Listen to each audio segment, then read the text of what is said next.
Ja, herzlich willkommen zu einer neuen Folge Viva la Movie-Illusion. Es ist Ende 2022 und nach über 160 Folgen Viva la Movie-Illusion, der Podcast, ist es mir endlich gestattet worden, über einen der meiner Meinung nach besten deutschen Filme überhaupt zu sprechen.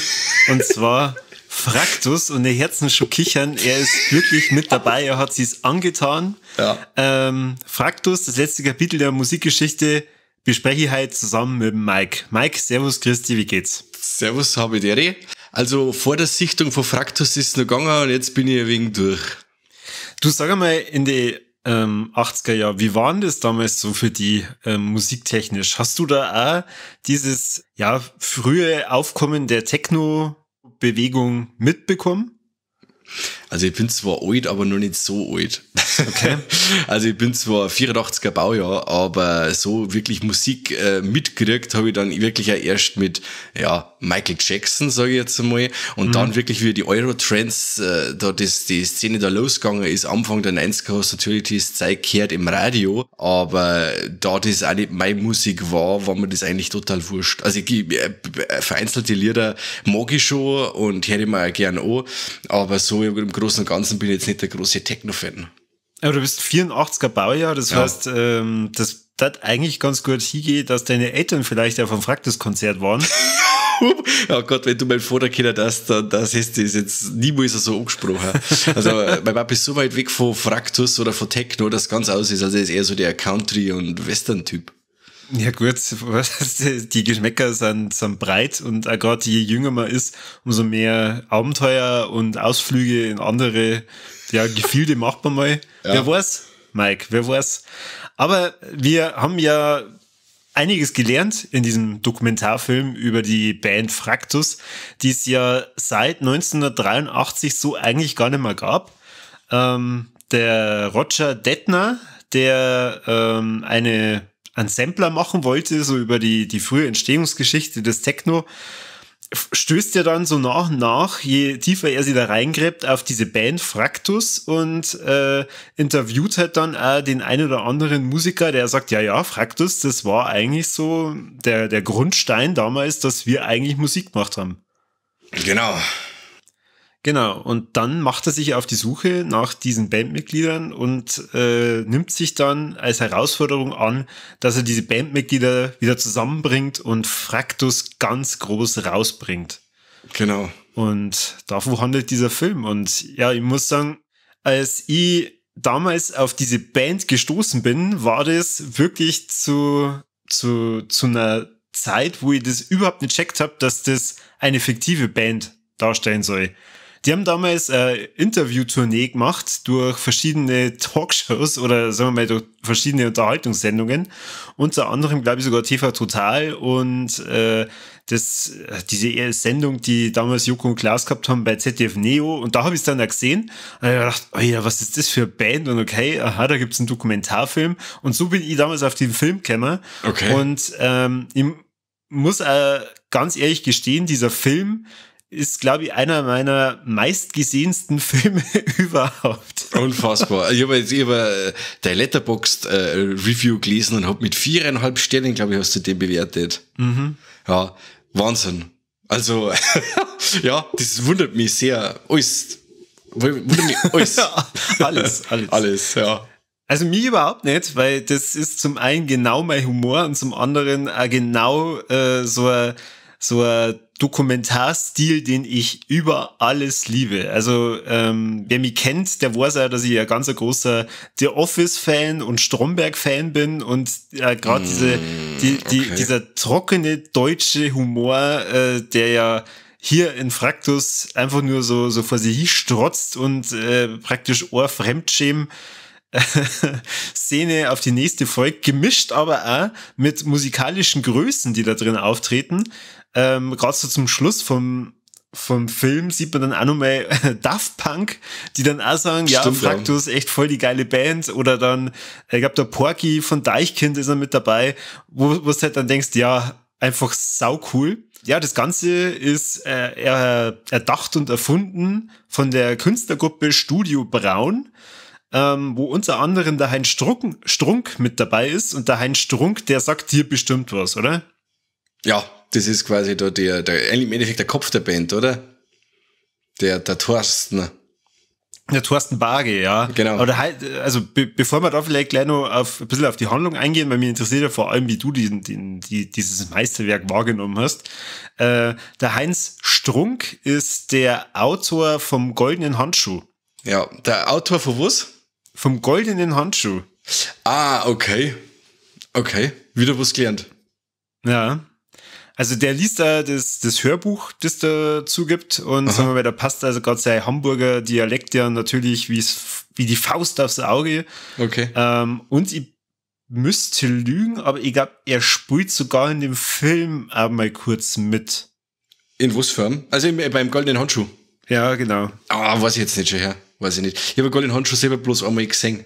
Aber da mit der Typ, den Heinz Strunk, wie ich da gesehen habe, habe ich mir gedacht, das war der Atze Schröder. Am Anfang. Nein. Da hat er doch die weiße Mützen da allerweil auf. Und dann habe ich mir gedacht, jetzt muss ich mich schauen, der schaut entweder aus wie der Atze Schröder oder wie der Stefan von Erkan und Stefan. Und nix war richtig. Nein. Aber gut, der Kopf der Band ist ja eigentlich nicht der Thorsten Barge, sondern es ist ja der Dicky, der Dirk Schubert. Mhm. Der Sänger. Genau, der Sänger. Und dann gibt's ja noch den genialen Kopf, den Instrumentalisten, den Bernd Wand, der ja eine ganz schräge Frisur nicht nur hat, sondern auch ein ganz ein schräges Wesen. Ja, ich finde er asynchron, oder? Genau, asynchron, und er bildet sich ein, dass er diverse Krankheiten hat. Also er erinnert mich immer ein bisschen an Kanye. Aber ja, also 3 Charaktere treffen da aufeinander. Unterschiedlicher können sie nicht sein, aber machen eben da diese großartige Band aus. Und also das ist bei mir kein Sarkasmus. Ich finde wirklich diesen Film und diese Idee grandios. Also auch wie die diese Musikvideos gemacht haben. Das passt einfach so gut in diese Zeit rein. Also, wenn man sich ja da mal ein bisschen damit beschäftigt, was so gerade in der Neuen Deutschen Welle und so mit rausgekommen ist, wo ich mich als Teenager schon immer gefragt habe, wieso hört man denn sowas? Wieso macht man denn sowas? Wer zum Teufel produziert das denn? Ja, verstehe, dass man sich das fragt. Ja, genau. Und da passt es einfach super dazu. Ja, je älter man wird und umso auf mehr Partys man war und ab und zu mit Alkohol in Verbindung gebracht wurde, merkt man dann, okay, wenn man das einfach extrem laut auftrat und je einfacher die Texte sind und man mitgrölen kann, umso besser, dann versteht man auch, warum zum Beispiel sowas wie Affe sucht Liebe durchaus Potenzial hat für einen Hit. Okay. So, ich habe jetzt schon ziemlich früh für diesen Film geschwärmt. Jetzt, Mike, sag mal, wie hast denn du Fraktus wahrgenommen? Oh Gott, das glaube ich ist einer von den schlechtesten Filmen, die ich in der letzten Zeit gesehen habe. Der war nicht nur langweilig, der war beschissen geschauspielert. Also die ganzen Schauspieler in dem Film gingen alle in Richtung so Trash-TV, Schnäppchenhäuser, Assis oder Berlin Tag und Nacht, Vollidioten, so in die Richtung. Also, ja, Wahnsinn. Also, ich hab mich... Gut, jetzt fangen wir von Anfang an. Also der Film ist losgegangen und ich habe mir gedacht, wow, es schaut sehr interessant aus. Vor allem, weil es wirklich... den Eindruck erwecken wollen und auch wirklich erfolgreich umsetzen, dass das alles echt ist und auch, dass das in die 80er so und so war und hin und her und Zeitgeschehen, bla bla bla. Und wenn es dann die ersten Leute interviewen, gut, Jan Delay ist einer von den ersten, die ins interviewen, dann war ich eigentlich schon wieder fast fertig, wollte das Struckel schon im Fernseher einschmeißen. Nein, der erste ist der H.B. Baxter von Scooter. Ja, aber dieser Jan Delay, der ist mir sofort aufgefallen. Ja, Scooter, gut, das ist nur so eine Band, die los immer noch mir Eige hin und wieder. Gut, und dann macht sie eben dieser Roger auf den Weg quasi da, dass er da Nachforschungen anstellt und hin und her. Und sobald diese Band, dass sie anfängt, dass die Leute wieder aufeinandertreffen, also das ist wirklich so eine dilettantische Aneinanderreihung von nichtssagenden Szenen und ja, es war wirklich unglaublich langweilig. Es war langweilig und es war unglaublich schlecht geschauspielert. Okay, finde ich nicht. Also ich kann beides nicht unterstreichen. Okay. Also zum einen, ich fand es gerade beim ersten Mal, wo ich den Film gesehen habe, extrem unterhaltsam. Okay. Also wirklich Wahnsinn, weil ich mir dann gedacht habe, wo endet denn das? Also was passiert denn da, dass diese Band dann nochmal zusammenkommt und was ist das Ergebnis dann davor? Und ich meine, gerade diese Einführung der 3 Bandmitglieder, also das ist so geil. Der andere ja auf Ibiza, in seiner Villa lässt sein Stiefsohn immer im Hintergrund kochen. Und die haben mir alles geklaut und die Telekom hat mal den Single oder so ein ein Jingle. Ein Jingle. Genau. Haben sie ihm geklaut und DJ Ötzi hat ihm seine Mütze geklaut und was weiß ich. Einfach geil und ist da auf seiner Villa und produziert halt auch einen Jingle nach dem anderen oder halt lauter so Scheißhausmusik und das Traurige ist, das gibt's ja auch. Also das ist einfach der echten Welt ein Spiegel verhalten und auch gerade dieser lustigen Musikindustrie, die halt gerade auf diesen spanischen Inseln ja nur zum Fremdschämen da sind. So dieses Ballermann-Klientel, oder? Genau. Ja. Ich meine, erste Schnitt auf Ibiza, da diese Disco-Szene, wo dann im Hintergrund Geiliana kommt, das ist einfach auch schon so eine geile Idee, dass man daraus einen Text macht. Was kommt da? Geiliana? Ja. Was ist das? Wir sind alle geil. Denn wir sind Geilianer. Kabi, du machst mich fertig. Dass du da Mitsingen kannst, Kabi, du machst mich fertig. Alter, du machst mich so fertig. Super. Du machst mich noch fertiger wie der Film. Hervorragend. Also, das ist sehr große Kunst und sowas muss ich immer würdigen. Dann echt Schnitt, Bernd Wandt wird, glaube ich, eingeführt oder ich weiß nicht mehr, entweder ist der Dicky der Erste oder der Bernd Wandt, der andere in seinem Optikergeschäft, wo er dem anderen die Brille aufsetzt und ihm erstmal durchs Haar wuschelt. Wo mich persönlich schon wieder reichert hat, wenn mich irgendeiner auffasst.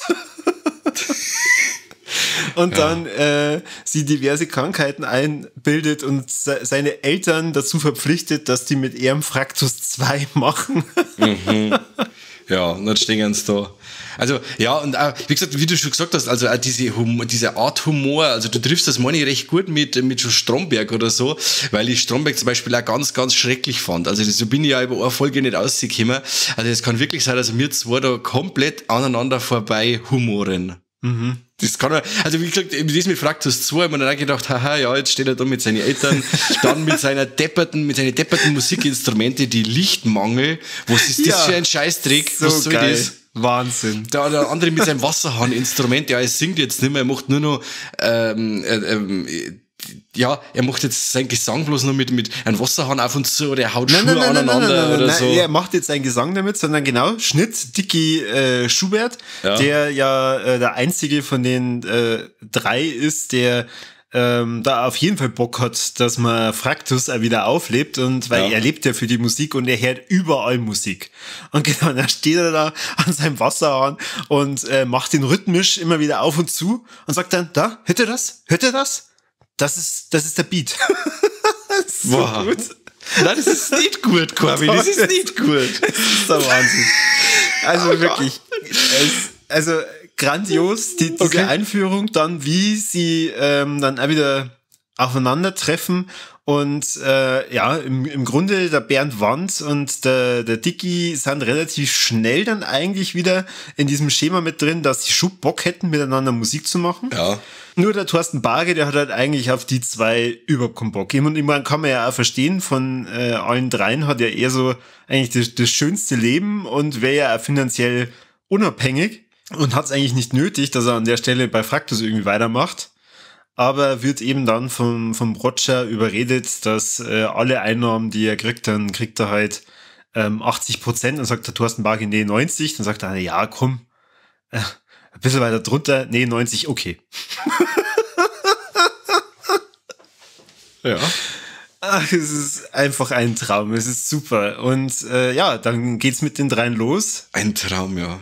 Wieder Musikmacher und dann merken sie halt ganz schnell, naja, diese geniale Musik, die sie in den 80ern gemacht haben, die passt halt jetzt in dieses Jahr 2012 gar nicht mehr richtig rein. Ja, und passt nicht mehr, ja. Na, dann kriegen sie aber Unterstützung von diversen Leuten. Also sie werden halt dann von der Plattenfirma, wo der Roger herkommt, unter die Fittiche genommen und kriegen da Unterstützung vom, wie heißt der? Muss ich mal nachschauen, weil ich den nicht auswendig kenne. Alex Christensen. Ja, das ist der mit die No Angels irgendwie, da war doch irgendwas mit den No Angels damals auch, oder? Das ist doch in echt auch so ein Plattenproduzent und Naja, so, oder? Also ja. Das muss man ja dazu sagen, eigentlich so ziemlich alle anderen Musiker, die in dem Film vorkommen, gibt's ja wirklich echt. Ja. Die spielen sie meine ja direkt auch selber im Endeffekt, oder? Er spielt ja den Alex Christensen, oder? Genau, richtig. Ja. Und er unterstützt die halt dann, dass die aus ihrem Hit Affe sucht Liebe dann so ein New-Hit machen. Und so beschreibt das eigentlich echt schön. Die kommen alle im Studio und das Erste, was er macht, ist, er schickt erstmal wieder alle raus. er braucht jetzt seine Ruhe. Dann hält er sie mit seinem Mischpult-Assistenten da die Tonspuren und schmeißt erstmal alles raus. Ich glaube, alles bis auf EO. Genau. Dann holt er auch nur eine Sängerin, die singt dann da auch noch mal hübsch drüber. Also im Prinzip von Fraktus ist nicht mehr viel da, außer viel neuer Beat. Und die dann auch im Musikvideo vor einer tanzt und sie haben im Hintergrund genau. so wie so Marmorfiguren. Da habe ich dann übrigens auch zum ersten Mal einen Break machen müssen. Also da, dieser Dreh von dem Musikvideo, da hat es mir dann gelangt einmal eine Zeit lang. Okay. Da habe ich dann einmal eine Fraktuspause gebraucht. Wo es dann alle da stehen. Man muss aber und da dann wirklich viel verarbeiten, deswegen verstehe ich das auch, dass du da nur eine Pause gebraucht hast. Ja. Meine Nerven waren zum Zerreißen gespannt und dann haben sie dann umgefallen in die Pappkartons da und dann, war lustig. Genau, dann merken sie halt auch, okay, sie kommen so vielleicht dann doch nicht ganz zurecht und dann gibt es auch wieder so ein bisschen einen Bruch, wo es dann am Zweifeln sind, ob es wirklich weitergeht. Und dann ist aber der Roger so emotional, unter anderem, weil er etwas betrunken war und umeinander randaliert hat am Schlagermove in Hamburg, dass er dann sagt, hey, wir holen euch so zurück, wie ihr auch damals von der Bildfläche verschwunden seid, und zwar direkt Live-Konzert, und zwar an dem fast identischen Ort, wo euer letztes Konzert damals war, weil das haben wir ja noch gar nicht erwähnt. Also die Band hat sich damals aufgelöst, weil durch einen Kurzschluss da Feuer ausgebrochen ist, genau, während ihrem letzten Konzert. Da dann praktisch die ganzen Instrumente verschwunden sind, die Band hat sie dann aufgelöst und ja, seitdem gab es dann kein Fraktus mehr. Und da, wo damals diese Konzerthalle war, die Turbine, steht aber jetzt ein Parkhaus. Das heißt, sie machen dann ihr Comeback-Konzert in einem Parkhaus. Genau. Wie es halt zu jedem guten Film dazugehört, gibt's halt dann da Happy End. Sie rocken da die Bude so richtig und gehen dann danach auf Tour. Und dann haben sie sogar im Abspann dann noch die Tourdaten angegeben. Dann haben wir gedacht, scheiße, 2012. Kann ich Fraktus nicht mehr singen. Doch, die haben 2015, 2016 auch nochmal eine Tour gemacht, da haben sie auch ein Album dann nochmal rausgebracht. Ja. Und angeblich sind sie auch immer wieder im Gespräch mit Sky, die da eine Serie dann noch draus machen wollen. Okay. Genau, also stecke ich voll Hoffnung rein, dass wir da in Zukunft auch dann noch mal ein bisschen mehr sehen von Fraktus. Weil sagen wir mal, ich kenne tatsächlich nicht oder eigentlich so gut wie gar nichts sonst von diesem Studio Braun. Der Heinz Strunk, ja, da sagt man halt was, weil ich den irgendwo in Verbindung gebracht habe, dann mit dem goldenen Handschuh. Und weil ich den halt auch schon öfter mal in bestimmten Samplern gehört habe. Ich glaube, bei Dicht und Ergreifend ist er auch auf dem ersten Album mit drauf. Ist das auch so eine Techno-Band oder was? Dicht und Ergreifend? Ja. Oh mein Mike. Was? Ach, schäm die. Ja, als wenn ich jetzt sage, Corby, hast du die neue Scheibe von Rompeprop schon gehört oder von Einalkant oder so, dann sagst du auch, ja Mike, weiß ich nicht. Was ist denn los? Du kennst echt dicht und ergreifend nicht. Ah, neu. Eine niederbayerische Hip-Hop-Band. Ja, genau, dann haben wir schon wieder so weit. Aber Hibbidi Hop. Mit bin ich schon wieder raus. Blasmusik und bayerischen Text. Na, kenne ich nicht. Richtig bin ich geile Musik, Mann. Nein, gebe ich mich nicht damit in Berührung. Hibbidi Hopp, bin ich raus. Ach Kim, da hörst du dann noch einen Zipfelschwinger an und da denkst du, okay, ist eigentlich ziemlich geil. Okay. Also ist wirklich sehr zu empfehlen. Dicht und ergreifend ist sehr cool. Okay. Ja. Passt. Hör mal. Gut. Aber zurück zu der anderen Band, über die wir eigentlich reden. Die wichtige Band des Abends. Ja. Fraktus. Es gibt da komplette Diskografie von der Band, leider größtenteils fiktiv. Es gab aber Gott sei Dank zu dem Release von dem Film dann auch noch eine, ja, so eine Art Best-of-Album, wo eben auch die ganzen Musikstücke dann noch mit drauf sind, die sie ja auch im Rahmen des Films komponiert haben. Und da gibt's eben neben Affe sucht Liebe auch noch ein paar andere Hits, sowas wie Kleidersammlung ist da auch noch mit drauf. Pogomania. Also die gibt's wirklich, also die Scheiben gibt's dann wirklich. Ja. Okay. Oder auch eins meiner Lieblingslieder neben Affe sucht Liebe, all die Menschen, wo es darum geht, wo kämen diese ganzen Menschen her und warum wohnen die da in bestimmten Städten und also wenn man nicht weiß, dass diese Band komplett erfunden ist, dann könnte das wirklich aus dieser Zeit Musik sein. Und das finde ich grandios. Also wie man diese Illusion erschaffen kann, das ist richtig, richtig stark. Das muss man dem Film zugute halten. Das kann er.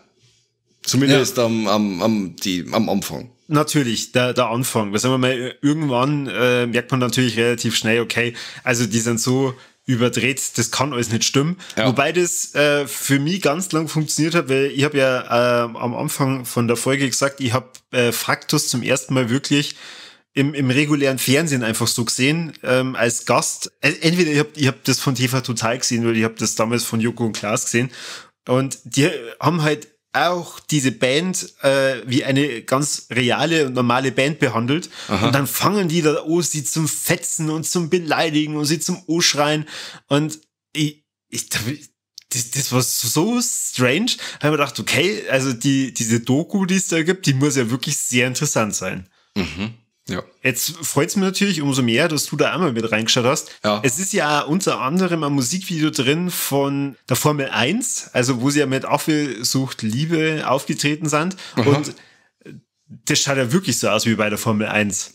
Ja, das stimmt. Also wirklich, wenn's versuchen, authentisch zu sein, schaffen sie es auch. Also, dass man wirklich sagt, okay, das sind jetzt Aufnahmen von da und da oder das und das, da waren sie gesehen worden oder da haben sie schon mal gespielt oder das sind Live-Mitschnitte von 1900, schieß mich tot. Das klappt ja auch. Das ist wirklich, da muss man den Hut ziehen. Das läuft. Ja. Das läuft.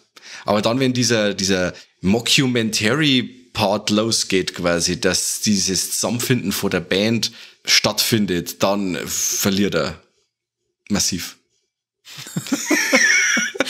Die einzig gute Band, die jemals wieder zusammengebracht hat während Kinder, waren die Blues Brothers. Die haben auch die Band wieder zusammengebracht. Die waren da im Auftrag des Herrn unterwegs. Ach, da gibt's so viele Momente, wo ich mich totlachen kann. Zum Beispiel in der Szene, wo sie im Puff sind, oder? Wo ihn da geil umeinander schmerzen und die anderen mausen neben dran und dann sitzen sie umeinander, oder? Das fandst du lustig, genau, gell? Wo er einer den Werdegang von der Techno-Bewegung, ich glaube, irgendwie in England erklärt und da wirklich mit seinem Weinglas dann da sitzt und er erklärt dann und klärt und glaubt einfach, die hören ihm zu und stimmen ihm dazu und die anderen mausen einfach schon fast miteinander umeinander. Und also, das ist also so stark. Ja.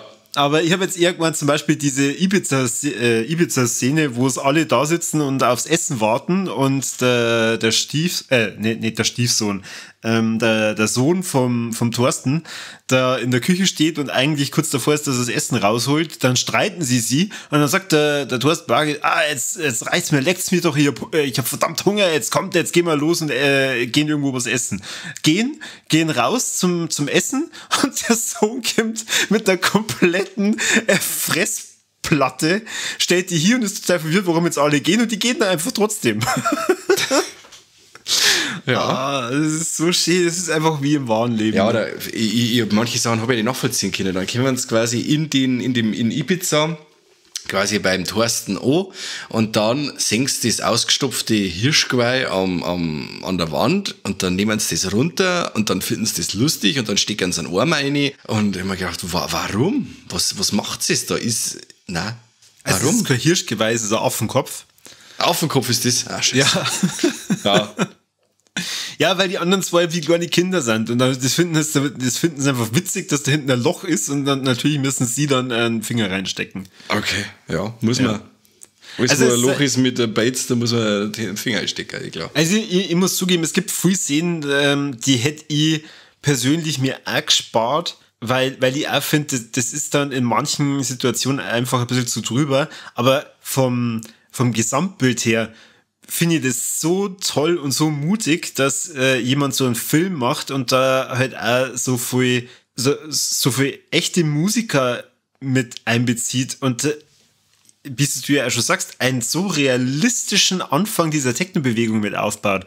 Auch mit dem Smirky. Sie sind praktisch ja die wahren Erfinder vom Smiley. Ihr Smirky, das ist im Prinzip der halbe Smiley, den sie ja da damals groß gemacht haben und so als ihr Markenzeichen gilt. Also ich finde es super. Es ist einfach wirklich genial. Okay. Ja, oder wo es auch noch ganz nett war, wenn dann, jetzt weiß ich nicht mehr, ich weiß die Künstlernamen nicht, wo der andere sagt, ja, das ist den und den Part aus dem und dem Fractus Lil hat er in einem Lied für sich mit einbaut und hin und her und ja, was dann noch weiter versuchen, das Ganze zu festigen, dass es diese Band wirklich gibt und so, also sie bemühen sich da wirklich sehr um Authentizität. Ja. Ja gut, dann, ich glaube, ich kann da wirklich nur sehr lange über diesen Film schwärmen, aber... Bitte schwärm, Corby. Corby, bitte. Es ist einer von deinen Lieblingsfilmen. Ich sitze wieder, ich mag dann jetzt überhaupt nicht madig machen. Na doch, mir interessiert ja auch, also ich weiß ja, was ich von diesem Film halt. Aber mich würde jetzt tatsächlich interessieren, so Top und Flop, was bei dir gerade Top ist. Ja, eben, also ich wiederhole mich. Also der aufwendige Versuch, authentisch zu wirken und das wirklich klappt. Das finde ich wirklich ganz stark. Das haben sie wirklich gut gemacht und wo man sagt, ja, ich glaub's. Bis halt dann der Part kommt mit jetzt geht's los. Also das sind wirklich Sachen, also der Humor hat wirklich überhaupt nicht zünden können. Ich habe nicht einmal gelacht. Wirklich nicht einmal. Und wie gesagt, ich bin ja auch keiner, der wirklich Dokus schaut und war aber dann vor dem Anfang noch recht angetan, weil man kennt ja doch auch dann dabei. Ich glaube, Marusha war dann auch noch mit dabei oder sowas, oder? Also man war so Kandidaten, die man halt noch kennt oder eben dass man den Alex Christensen einmal sagt, den ich habe ja beim Casting von den No Angels damals so voll zugeschaut, also das, was bei RTL 2 da so gelaufen ist, da das Casting und das Ausbilden zur Band und hin und her, deswegen habe ich den auch noch kennt und dann sagst, haha, das ist ja der und hin und her, aber wie gesagt, sobald dann eben dieser Plot losgeht, da verliert er mich. Da wird er dann ist er absolut unlustig. Ich kann über diese Art von Humor leider nicht lachen. Wo ich mich geschmunzelt habe, kurz, das, wo sie dieser der Thorsten einmal buckt, dann hat er Arschgeweih, das ja in der Techno-Szene einige Herren haben, also quasi ein Tribal am Hintern oder am Steißbein, das ja eigentlich nur Mädels haben, aber in der Techno-Szene haben wir das einige Kerls auch. Aber wir haben schmunzeln müssen, weil er sich alle so kaputt lachen über sein Arschgeweih, wenn er gerade irgendwas aufhebt und so. Ja, aber das sind so kleine Momente, wo du dann sagst, aber mehr ist leider nicht rausgekommen. Gott. Ja. Oh Gott. Also Corby, wer von uns zwei ist jetzt humorbehindert? Jetzt weiß ich es nicht. Ja, eindeutig du. Also, wenn man sich das jetzt mal da anschaut, was für Vielfalt an Humor damit drin ist, ja. Allein wo sie dann in dieser Scheune einbrechen und dann der Alarm losgeht und dann nicht die Polizei kommt, sondern der eine Opa auf seinem Fahrrad und er fragt, hey, was ist denn da passiert? Ah, da ist eingebrochen worden. Oha. Oh Gott. Ja, ich bin humorbehindert. Das ist super. Also, das ist einfach genial. Ja. Okay. Ja. Ich kann leider nicht mehr Positives rausziehen. Es tut mir so viel leid. Mehr diese Faszination mehr hätte ich gern auch empfinden, die du empfindest. Ja, ist jetzt nicht so, ich habe schon befürchtet, dass es so 3 Stunden Du meinst, da 3 Stunden Terrifier 2 ist, ja. Ja, der wo wirklich auch vergeht und wirklich auch Schauwerte hat und lustig ist und unterhaltsam ist. Und das hat halt leider Fraktus alles nicht. Ja, bierernste Doku, das stimmt, ja. Ja, für mich war das Bier ernst, weil ich halt nicht lachen hab können, das ist das Problem. Was ich da noch lustig fand am Schluss, wenn er von dem Studio quasi, wenn der Roger total besoffen ist und ist auf dem Studio und reißt dann eins von den Buchstaben weg und dann steht War Records da und so. Da habe ich dann auch mal schmunzeln müssen, stimmt. Ja, habe ich dann auch mal kurz geschmunzelt mit War Records. Hast du es auch nicht lustig gefunden, wie er dann in den Dönerladen reingeht und den Dönerspieß klaut und dann wild auf dem Schlagermove um sich schlägt? Nein, es tut mir leid. Habe ich leider nicht lustig. Ich finde es jetzt lustig, wenn du das verzeihst und so einen schelmischen Spaß dabei hast. Also es ist echt geil, weil ich war mal auf einem Junggesellenabschied von einem Kumpel, den ich organisiert habe in Hamburg. Und beim Affi-Fahren haben sie uns dann gefragt, ja, was wir in Hamburg denn machen, ob wir auf den Schlagermove gehen. Also, was ist denn der Schlagermove? Nein, wir sind einfach so in Hamburg. Hä? Ihr fahrt an dem Wochenende nach Hamburg und ihr wisst, was der Schlagermove ist? Und ohne Scheiß, also das ist Ausnahmezustand in der Stadt, wenn der Schlagermove ist. Okay. Da feiert man an jedem Eck. Da laufen lauter besoffene, als Frau verkleidete Männer umeinander, Sowas wie Love Parade oder was? Ja, sowas wie die Love Parade, aber halt in fucking ganz Hamburg. Also wir sind da am nächsten Tag über die Landungsbrücken gestanden und haben dann zugeschaut, wie die wirklich Berge, also Müllberge, dann da abtransportiert haben, weil halt da wirklich Ausnahmezustand war. Ja. Daher finde ich das halt dann nochmal doppelt witzig, wenn ich mir das so vorstelle, wie halt dann da auf so einer, ja, du hast es eigentlich richtig gesagt, Love Parade ähnlichen Stimmung und umeinander geht, Haum voll ist und mit einem Dönerspieß um sich steckt. Ich weiß nicht, wie ich das gehört habe, da eben auch mit Fake, also mit Mockumentary und Band und so, da habe ich gleich an This is Spinal Tap denken müssen. Da gibt's ja quasi von so einer Rockband aus die 80er auch so einen Film, die eine fiktive Band sind, Spinal Tap, und da gibt's eben einen Film drüber, über die und hin und her. Und die haben dann, glaube ich, auch eine CD aufgenommen oder 2 und waren dann auch mal auf Tour oder so. Hast du den auch gesehen, zufälligerweise, weil wir gerade bei diesem Band-Mockumentary sind? Na, aber da basiert die Idee drauf, also die Idee Fraktus. Daher hat das Studio Braun das. Da haben die das her, okay. Ja. Besser gut nachgemacht, als wir selber irgendeinen Scheißtrick erfunden, oder? Ja, genau. Ja, würde ich auch sagen. Aber also wir haben uns das ja damals, wo wir Wombel TV noch weitergemacht haben, so das auch immer wieder als Vorbild genommen. Und wir haben ja damals für die Band, in der ich damals war, bei den Full Caps, haben wir auch so halt Erfolge gemacht, die also ein bisschen, also aber nur angeschnitten in Richtung Fraktus geht. Du warst bei einer Band? Wie hat die geheißen? Die 3 lustigen 2? Full Caps. Full Caps. Und was hast du für ein Instrument? Ich war der Sänger. Krass. Kann man das hören? Ja, also ich glaube, dass die Videos online sind. Also bei Wombel TV auf dem Kanal. Da kann man sich das dann einmal anschauen. Die muss ich schon ein bisschen hören. Ja, aber es ist schon viele, viele Monde und Jahre her. Also es war eben da 2012 so die Zeit. Aber wirklich, Fraktus war da einer der Filme, die uns da groß inspiriert haben, weiterzumachen. Ja, du, mit was man halt so sozialisiert wird, gell? Aber also das heißt top, die Illusion der Doku war gegeben und flop, du hast kein einziges Mal lachen müssen. Ja. Ja, und diese schauspielerische Leistung hat mich wahnsinnig gemacht. Also wirklich, ich hab, auf das hin, dass ich eben zurzeit manchmal durch das Trash-TV einmal durchgezepp oder mir vor kurzem einmal eine Folge die Schnäppchenhäuser angeschaut haben und da wirklich die Assligen versuchen, ein Assligs Haus mit 200 Euro herzurichten, finde ich das manchmal ganz amüsant und lache mich dann richtig tot, wie dumm die Leute sind. Und so wie die sind, so wie die das rüberbringen, genauso waren die Schauspieler in Fraktus. Ich habe mir gedacht, das ist wirklich so trashig, dass da Rauch davor geht.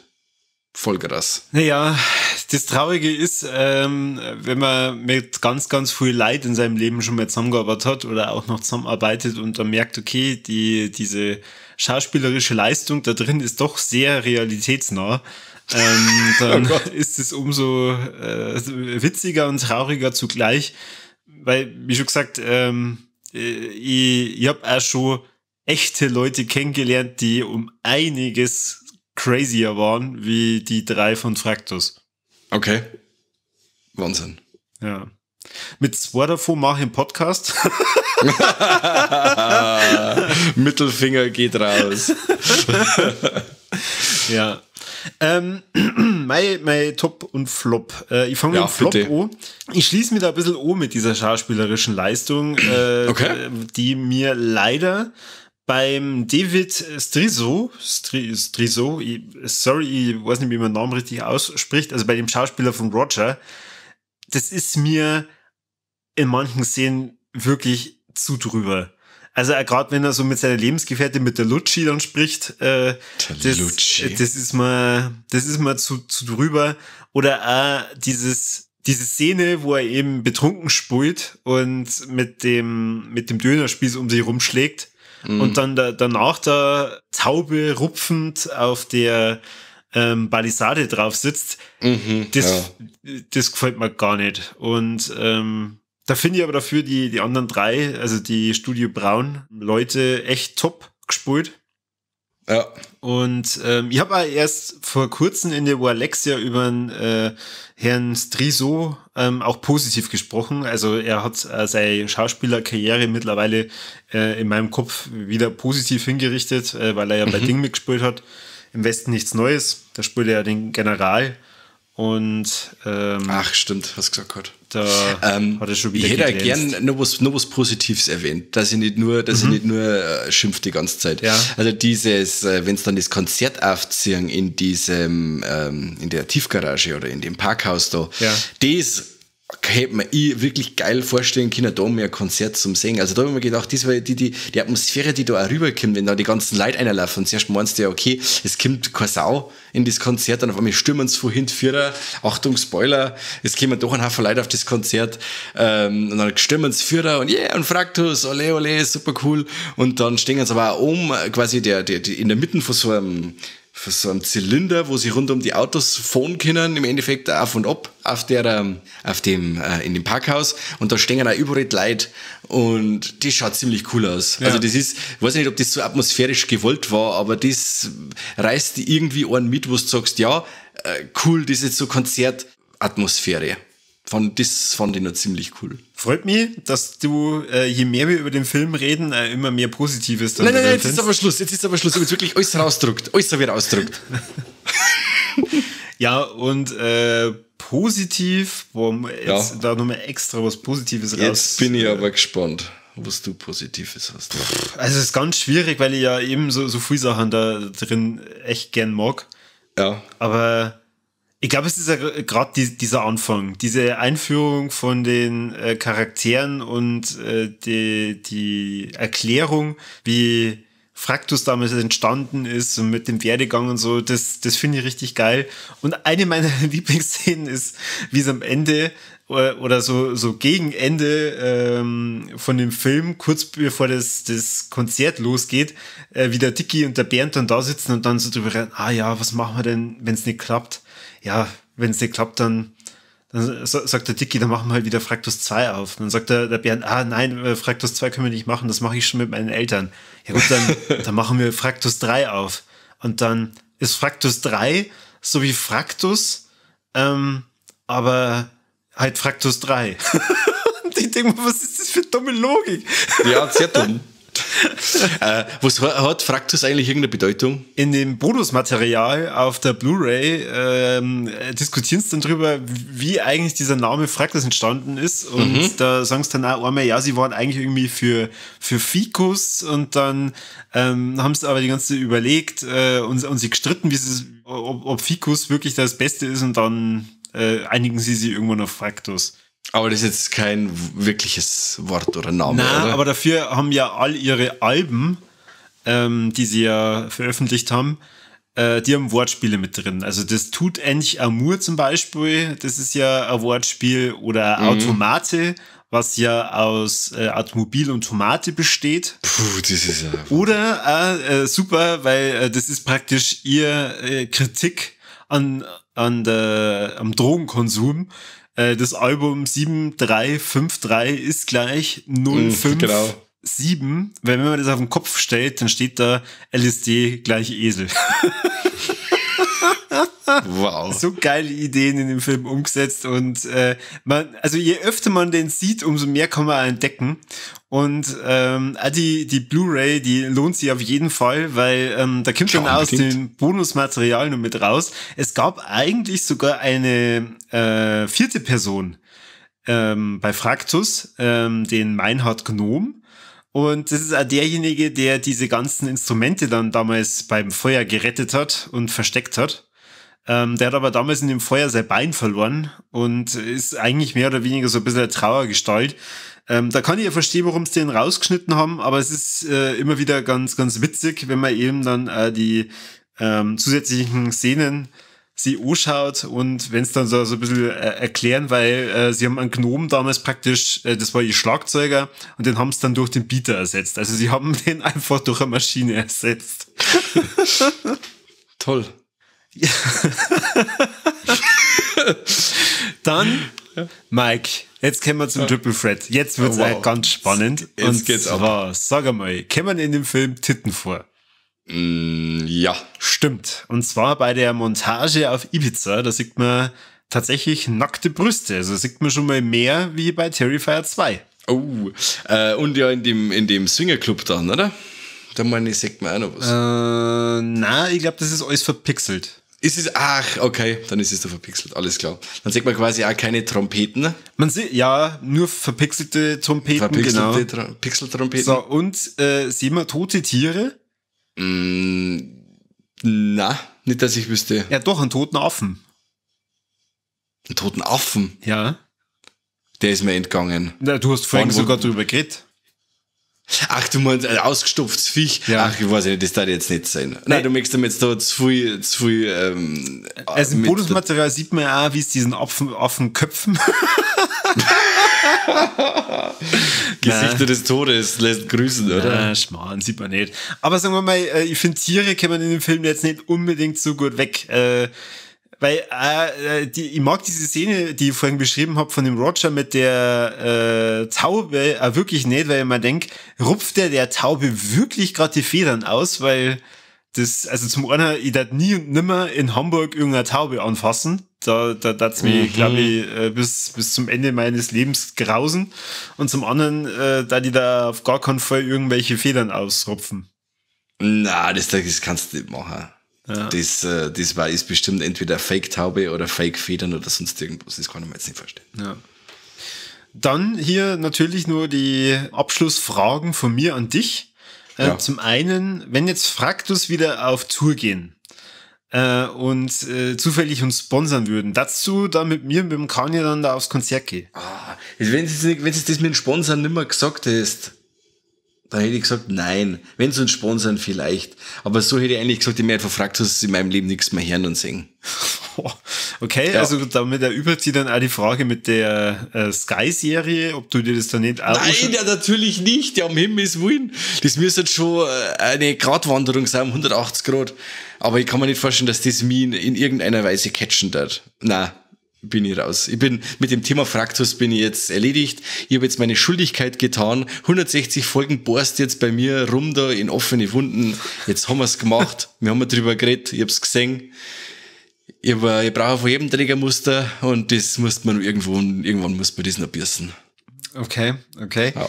Dann, so rein von der Messlatte her, dazu sagen, Fraktus ist wirklich so die unterste Latte für die. Unterste. Das ist deutsches Kino, deutscher Film, wie ich es nicht will. Ich werde es bestimmt nicht schaffen, dass ich das unterbieten kann. Ich weiß nicht, ich glaube, weiß nicht, Wenn er schon so fragt, gell? Wenn er schon so fragt. Genau, ob es nicht noch mehr für deutsche Filme gibt, die ähnlich beschissen sind. Aber ja, ich glaube nicht, dass du jetzt dann mit so Filmen rumkommst wie Voll Normal oder so, die wo dann wieder total lustig finden. Nur am Voll Normal oder Ballermann 6, die sind lustige Filme, deutsche, aber nicht Fraktus, Freund. Das ist nicht lustig.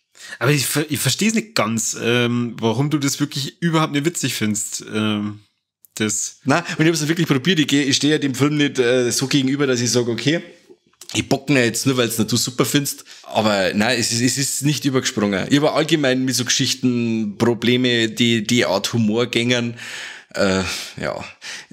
Dieses Rumgehampel dann im Studio und mit einer Dreckskackinstrumente, wo ich mir gedacht habe, da sitzen jetzt bestimmt ein paar Leute da und lachen, weil sie das lustig finden. Aber ich kann nicht. Ja. Weiß nicht, vielleicht finde ich das extra nochmal witzig, weil ich halt das kenne, wenn man halt so mit dem einen oder anderen mal im Studio war oder dann auch auf einer Bandprobe und ich mich da sehr gut reinversetzen kann. Du, das glaube ich da. Es sind so viele Lieder drin, da kann ich mich kaputt lachen.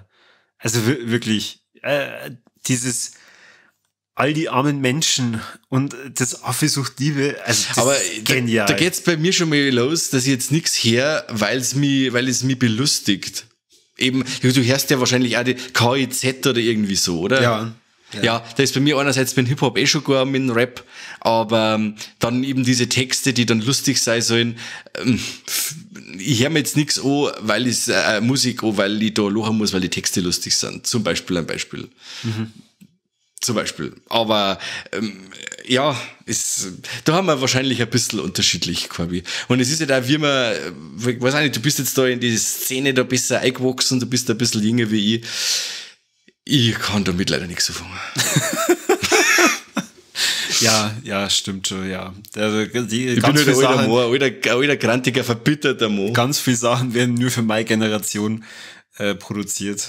Ja, aber der Film hat die zu einer Zeit erwischt, wo du leicht empfänglich warst für sowas. Und dass man natürlich mit sowas dann sozialisiert ist und sowas einen Platz in seinem Herzen hat, verstehe ich voll und ganz. Ich finde halt gerade das immer als große Kunst, so ein Mockumentary zu machen. Ich habe ja das letzte Mal in Niveau Lexter über Mann beißt Hund gesprochen. Fand ich auch genial. Wirklich. Diese Idee und wie man das dann machen kann. Wobei ich zum Beispiel finde, Mann beißt Hund ist um einiges unrealistischer umgesetzt wie Fraktus. Okay. Weil ich würde ihnen auch abkaufen, dass es diese Band wirklich gibt. Ja.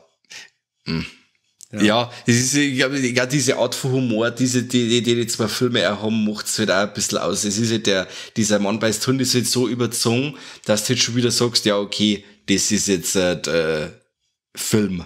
Und das Fraktus ist schon wieder so drüber und so schlecht, dass du sagst, das kann schon wieder wahr sein, so beschissen ist das. Aber wir sind uns da auf jeden Fall halt einig, der Lars Jessen, der den Film gemacht hat hier sehr Großes geleistet. Es ist ein Film, der polarisiert. Also der Mike hat es ja vorhin schon gesagt, ich habe 4,5 Sterne gegeben, der Mike hat einen Stern gegeben, keinen halben. Nein, er hat einen ganzen Stern gegeben. Nein, das habe ich ihm lassen, weil er hat es zwar als gequillte Scheiße beschrieben. Ja, es ist gequälte Scheiße. Es ist schon gequälte Scheiße. Was ich schon frech finde, wenn man sich ein bisschen vor Augen hält, wie viel Arbeit also ein Film macht. Und das ist ja kalkulierte gequälte Scheiße. Die machen ja das kalkuliert. Ja, meiner Meinung nach. Ja. Ich muss ja auch dazu sagen, ich habe auch die Bewertungen gelesen und diese Bewertungen teilweise von diesem Film, von renommierten Zeitschriften wie dieses Cinema oder Amazon-Bewertungen habe ich ein paar gelesen, ich habe ein paar Filmstartskritiken gelesen und. Ich stehe da hübscher Lor da. Muss man auch dazu sagen. Also die feiern diesen Film alle und die sehen das alle so wie du. Aber bei mir hat es leider nicht funktioniert. Ja, ich würde sagen, in einem Jahr reden wir einfach nochmal drüber. Da schauen wir uns den dann nochmal an. Hau ab. Wir schauen mal kein Sequel oder keine Serie.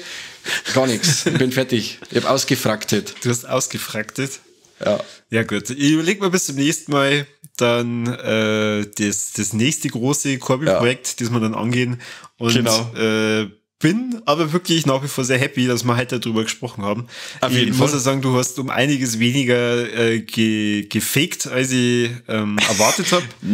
Weil ich wollte das zuerst da. Aber ich habe dann deine Bewertung gesehen und habe dann gespannt, dir liegt da wirklich was an diesem Scheißfilm. Und ich bin da der Letzte, der wo dir jetzt da die Stimmung an diesem Film vermiesen möchte oder dir jetzt sagen möchte, dass du falsch liegst oder sonst irgendwas, weil wenn das für dich wirklich so ein Herzensprojekt ist, dann sei es drum und ich freue mich, wenn du einen Spaß hast, Corby. Und dann schau der Fraktus so oft du magst. Danke. Es hätte aber tatsächlich mir diesmal überhaupt nichts ausgemacht, wenn du einfach mal drüber geschimpft hättest, weil das auch ganz interessant ist, wie eben die Geschmäcker auseinandergehen können. Und ja, vielleicht habe ich ja den einen oder anderen von unseren Hörern hier für Fraktus begeistern können. Der Mike hätte sich nicht angeschaut, wenn er Geld dafür hätte ausgeben müssen. Also wer Amazon Prime hat, hat auch die Gelegenheit, sich den Film anzuschauen. Und der Mike hat es ja gesagt, sogar die ersten 20 Minuten, da kommt man locker, flockig drüber, weil es kann da echte Doku sein. Und dann kann man ja schauen, wie weit man kommt. Ich kann ihn sehr empfehlen. Mir macht er immer nur sehr viel Spaß. Ich höre mir, also ich habe heute in der Vorbereitung mir eigentlich nichts mehr durchgelesen. Ich habe nur noch Musik gehört von Fraktus.